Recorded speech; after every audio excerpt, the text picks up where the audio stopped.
Hi hello എല്ലാവർക്കും പുതിയൊരു വീഡിയോയിലേക്ക് സ്വാഗതം. ഇന്ന് നമ്മുടെ ടോപ്പിക് എന്ന് പറയുന്നത് അവിഹിതമാണ്. അവിഹിതം എന്ന് പറയുമ്പോൾ എല്ലാവർക്കും അറിയാമല്ലോ ഏതൊക്കെ തരത്തിലുണ്ടെന്നുള്ളത്. ഭാര്യ ഭർത്താവിനെ പറ്റിക്കുന്നു, ഭർത്താവ് ഭാര്യയെ പറ്റിക്കുന്നു, രണ്ടുപേരും അങ്ങോട്ടും ഇങ്ങോട്ടും പറ്റിച്ച് ജീവിക്കുന്നു. അങ്ങനെ പലതരത്തിലുള്ള പറ്റിപ്പുണ്ട്. ഇപ്പോൾ കൂടുതലും നമ്മളെ ഈ കൊച്ചു കേരളത്തിലാണ് ഇത് കണ്ടുവരുന്നത്. കാമുകനുമായിട്ട് ചേർന്ന് ഭർത്താവിനെ കൊല്ലുന്നു, അതുപോലെ തന്നെ ഭാര്യയെ കൊല്ലുന്നു, അല്ലെങ്കിൽ കാമുകി നേരിട്ട് ചെയ്യുന്നു, അല്ലെങ്കിൽ കാമുകൻ നേരിട്ട് ചെയ്യുന്നു. ഇങ്ങനെയൊക്കെയുള്ള കാര്യങ്ങൾ കൂടുതലും നടന്നുകൊണ്ടിരിക്കുന്ന ഒരു കാലമാണ്. അപ്പം മേത്തൻ്റെ കൂടെ പോയവർക്കും ഇത് ബാധകമാണ്. ആരെങ്കിലും ചെയ്യുന്ന പരിപാടിയല്ലല്ലോ അത്.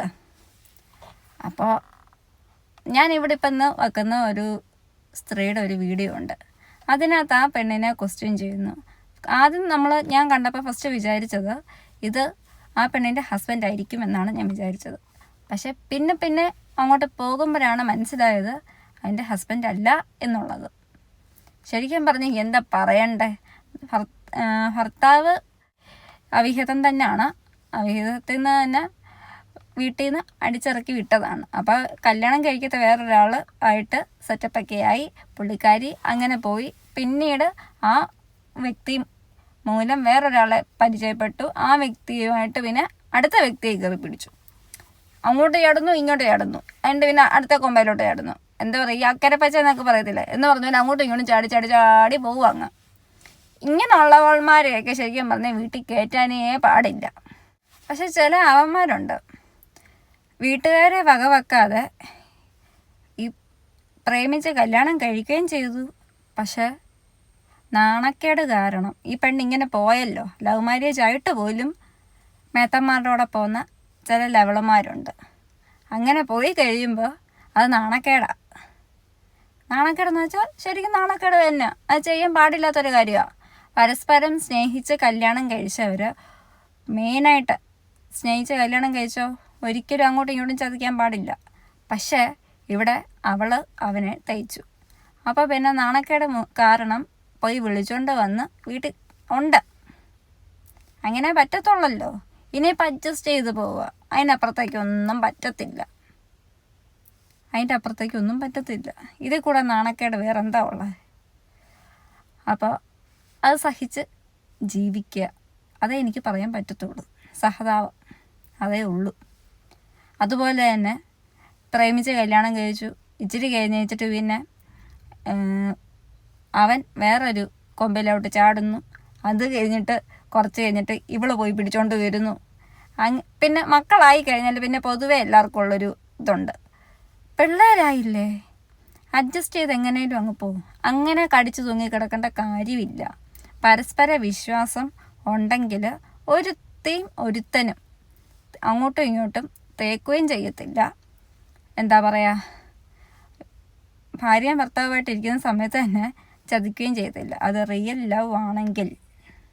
അല്ലാതെ ടൈം പാസ് പോലുള്ള രീതിയാണെന്നുണ്ടെങ്കിൽ പോലും അത് പോക്ക് കേസ് തന്നെ. അപ്പം ഇതിനെയൊക്കെ സാധാരണ നാട്ടിൽ വിളിക്കുന്ന വേറെ പേരുകളൊക്കെ ഉണ്ട്. ആൺപിള്ളേർക്ക് പിന്നെ വേറൊരു ഇതുണ്ട്, ഞങ്ങൾക്ക് എന്ത് വേണേലും ആകാം എന്നൊരു. ഇപ്പോഴത്തെ പെൺപിള്ളേർക്കും ഉണ്ട് ചെറിയൊരു രീതിയിൽ, ഞങ്ങൾക്കും എന്തും ആകാം. പക്ഷേ അതിനൊക്കെ ഒരു ലിമിറ്റേഷൻസ് ഉണ്ട്. ആൺപിള്ളേർക്കാണേലും പെൺപിള്ളേർക്കാണേലും ഒരേ ലിമിറ്റേഷൻസ് തന്നെ. അറേഞ്ച്ഡ് മാരേജ് ആണേലും ലവ് മാരേജ് ആണേലും ശരി, നമ്മൾ ഒരാളെ എല്ലാം അങ്ങോട്ടും ഇങ്ങോട്ടും പരസ്പരം പറഞ്ഞിട്ടായിരിക്കാം നമ്മൾ കല്യാണം കഴിക്കുക. അപ്പം കല്യാണം കഴിച്ചു കഴിഞ്ഞാൽ ആ ലൈഫിൽ ആ ഒരു വ്യക്തി മാത്രമേ പങ്കാളിയായിട്ട് കൂടെ കാണാവൂ. ഇല്ലയെന്നുണ്ടെങ്കിൽ നമുക്ക് അഡ്ജസ്റ്റ് ചെയ്ത് പോകാൻ പറ്റുന്നില്ല. ഒന്നിന് കള്ളുകൂടി അല്ലെങ്കിൽ പെണ്ണുപിടി അങ്ങനെ എന്തെങ്കിലുമൊക്കെ ഒരു ഇഷ്യൂസോ കാര്യങ്ങളൊക്കെ ഉണ്ടെന്നുണ്ടെങ്കിൽ നമ്മൾ ലീഗലി മൂവ് ചെയ്ത് ഡിവോഴ്സ് വാങ്ങി സെപ്പറേറ്റഡ് ആകുക. അതാണ് വേണ്ടത്. അപ്പം സമൂഹം പറയും ഉടനെ മക്കളുണ്ടെങ്കിൽ മക്കളെ ഓർത്ത് അങ്ങനെ നിൽക്കേണ്ട കാര്യമില്ല. സമൂഹമല്ല നമുക്ക് ചിലവിന് തരുന്നത്, അതൊന്നും മനസ്സിലാക്കുക. അപ്പം ഇതിനകത്ത് ഇപ്പോൾ ഈ പെണ്ണിനെ പിടിച്ചിട്ട് പറയുന്നത് എന്തെന്ന് വെച്ചാൽ 43,000 രൂപ നീ എൻ്റെ കയ്യിൽ നിന്ന് വാങ്ങിച്ചു. ഞാൻ എല്ലാം അറിഞ്ഞിട്ട് നിന്നെ സ്വീകരിച്ച ഒരാളാണ്. അപ്പം നിനക്ക് അവനെ വേണോ എന്നെ വേണോ? ചോദിക്കുന്ന ഓരോ ചോദ്യങ്ങൾ കേട്ടാൽ തന്നെ നമുക്ക് ചിരിയാണ് വരുന്നത്. അപ്പം ഞാനതിവിടെ നിന്ന് പ്ലേ ചെയ്യാം, നിങ്ങൾ ജസ്റ്റ് ഒന്ന് കാണും. എന്നിട്ട് നിങ്ങളുടെ അഭിപ്രായം എന്താണെന്ന് വെച്ചാൽ ഒന്ന് കമൻറ്റ് ചെയ്യണം. ഒരിക്കലും കമൻറ്റ് ചെയ്യാതെ വിട്ടു പോകരുത്. പിന്നെ എന്താ പറയുക, നമുക്ക് നോക്കാം. സത്യം ഓല് കേസ് കൊടുക്കും. സത്യം ഫോണിൻ്റെ കയ്യിലുണ്ടല്ലോ, സത്യം പോലെ പറയും. കൈയെടുക്ക്, എത്ര വട്ടം എൻ്റെ കൂടെ പോയിക്കണം? കൈയെടുക്ക്, എത്ര വട്ടം എൻ്റെ കൂടെ പോയിക്കണം? അതിന് മുമ്പേ എനിക്ക് ഞാൻ വേണോ ആദ്യം പറ. സിമ്പിളായിട്ടുള്ള ചോദ്യം, സിമ്പിളായിട്ടുള്ള ഉത്തരം. എൻ്റെ പൊന്നു ബ്രോ, ഇങ്ങനെയൊക്കെ ചോദിച്ചാൽ കൊച്ചിനെ കഷ്ടപ്പെടുത്താതെ. ഓരോന്നും ഒക്കെ ചോദിക്കുമ്പോൾ ഉള്ള ചെറുക്കൻ്റെ അവസ്ഥ ഒന്ന് ആലോചിച്ച് നോക്കിയേ. പറയടി, കേസ് കൊടുക്കും. കഷ്ടപ്പെടുത്താൻ പറഞ്ഞ് കാരണം ആ ഞൊണ്ടി സപ്പോർട്ടാണ്. പിന്നെ നീ പറഞ്ഞിട്ട് കാര്യമില്ല, എനിക്ക് വേണ്ടത് അങ്ങനെ അല്ലോ. ഇത് പറ, എത്ര വട്ടം എവിടെ വെച്ചിട്ട്? അല്ലെങ്കിൽ ഞാൻ തല്ലും. പറയും എന്നെയാന്ന് പോയിനാ? മിസ്സെട്ടണോ? ഉറപ്പാണോ? എന്നെയാന്ന് പോയിനോ ഇല്ലേ? പോയിക്കണോ ഇല്ലേ?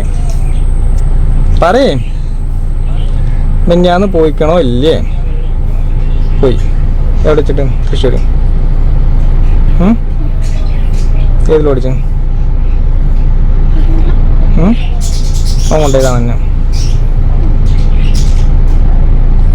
ഏതിലോടിച്ചെന്ന് അറിയില്ല. കല്യാണം കഴിഞ്ഞ് 2 കുട്ടിയില്ല എനിക്ക്. ഓനെ കുറിച്ച് ഫുൾ ഡീറ്റെയിൽ ഓൻ്റെ കൂട്ടുകാർ പറഞ്ഞ വോയിസ് നീ കേട്ടില്ലേ? ഓൻ്റെ പണി ഏതാണെന്ന് കേട്ടില്ലേ? എൻ്റെ നെക്സ്റ്റ് പണി നോക്കിയവനല്ലേ, എല്ലാ എവിഡൻസും തന്നില്ലേ? ഇപ്പോൾ വിളിച്ചപ്പോൾ പറഞ്ഞെന്താണ്, എന്നെ തല്ലണ കേട്ടിട്ട് അവൻ പറഞ്ഞെന്താണ്, ഈ എന്താ ചെയ്തോ?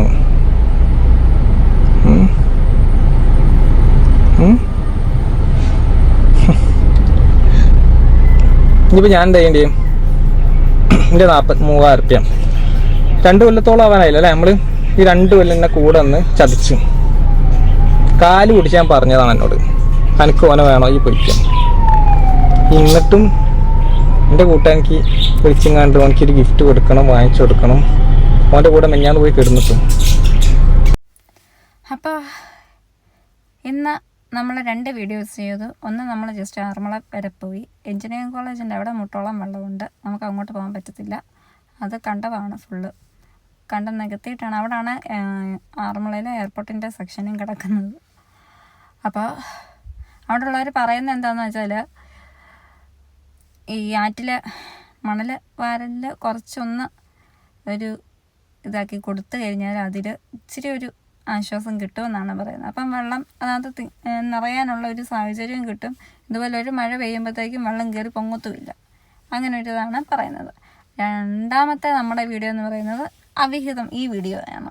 അപ്പോൾ ഇതിനെക്കുറിച്ച് നിങ്ങളുടെ അഭിപ്രായം എന്താണെന്ന് വെച്ചാൽ ഒന്ന് കമൻറ്റ് ചെയ്യണം, മറക്കരുത്. അതുപോലെ തന്നെ വീഡിയോ ഇഷ്ടമായാൽ ലൈക്ക് ചെയ്യുക, ഷെയർ ചെയ്യുക, കമൻറ്റ് ചെയ്യുക. അതുപോലെ ഹൈപ്പ് തരാനും മറക്കരുത്. എൻ്റെ ചാനൽ ആദ്യമായിട്ടാണ് കാണുന്നതെന്നുണ്ടെങ്കിൽ സബ്സ്ക്രൈബ് ചെയ്യാൻ മറക്കരുത്. അപ്പോൾ ഇനി പുതിയൊരു വീഡിയോയിൽ കാണാം. ബൈ.